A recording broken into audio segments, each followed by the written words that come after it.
خير البرية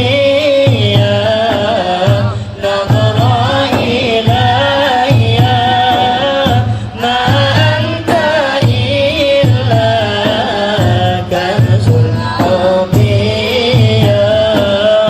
خير البرية نظر إلي. Baik. Soalan mengenai dengan hal mayat ini masuk dalam masalah hubungkan dengan perkara al-ghaib.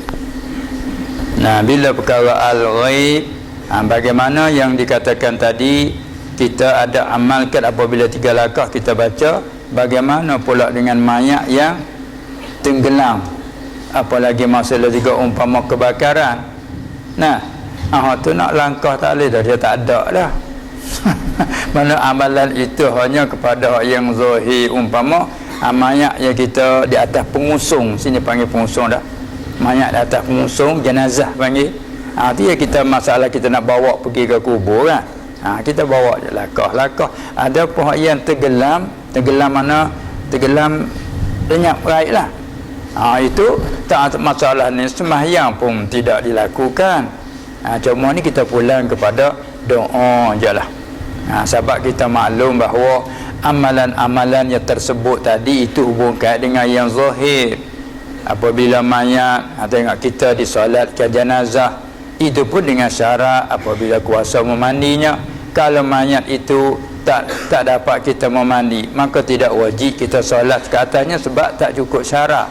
Syarat nak wajibkan sembahyang solat itu syarat kemudian daripada mandi yang meratai. Apabila tidak dimandi, walaupun mayat itu tenggelam dalam air, sekalipun dia nak fa'lul fa'il, iaitu memandi. Oleh kita manusia ni, kita mukallaf ni memandi. Kalau mayat itu dengan tidak dimemandikan, maka kita tidak disolatkan. Sebab syarat nak sah solat dan nak wajib itu kemudian pada mandi. Walaupun dia mati tenggelam lemas air, sekalipun mati dah, tapi tidak ada nama memandi.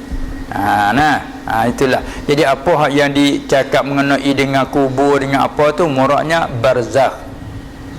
Setelah yang ulama kata masalah disebut azab kubur. Azab kubur itu betul apa isnadkan azab kepada kubur, juga nikmat diazab pada kubur, ia panggil ghalib. Bila ghalib fala mafhumalah.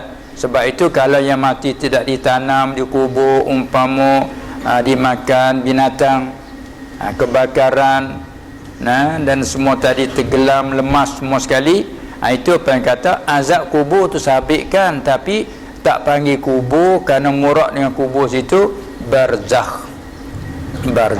Cuma dikatakan kubur kerana kita maklum bahawa al-qabr itu lubang yang ditanam. Bagi mereka itu tidak ada lubang yang ditanam, hanya hancur mayat.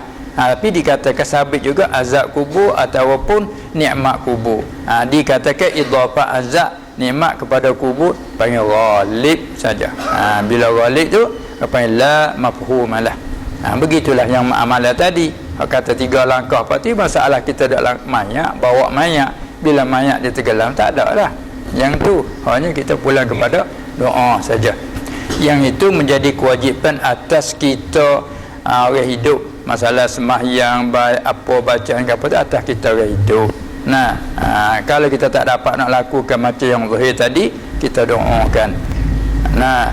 Ya Allah Ta'ala kata kepada kita orang yang masih hidup, kita doa kepada orang-orang yang mati itu. Masuk dalam umum ayat, wallazina ja'u min ba'dihim yaquluna rabbana ighfir lana wa li ikhwanina allazina sabaquna bil iman. Hingga sampai akhir.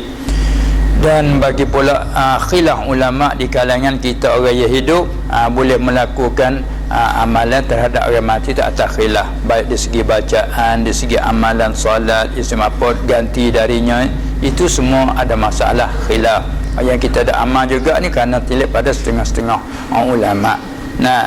Sekalipun tidak ittifaq, kita boleh dilakukan bila ada ulama yang mengatakan. Itulah di antaranya.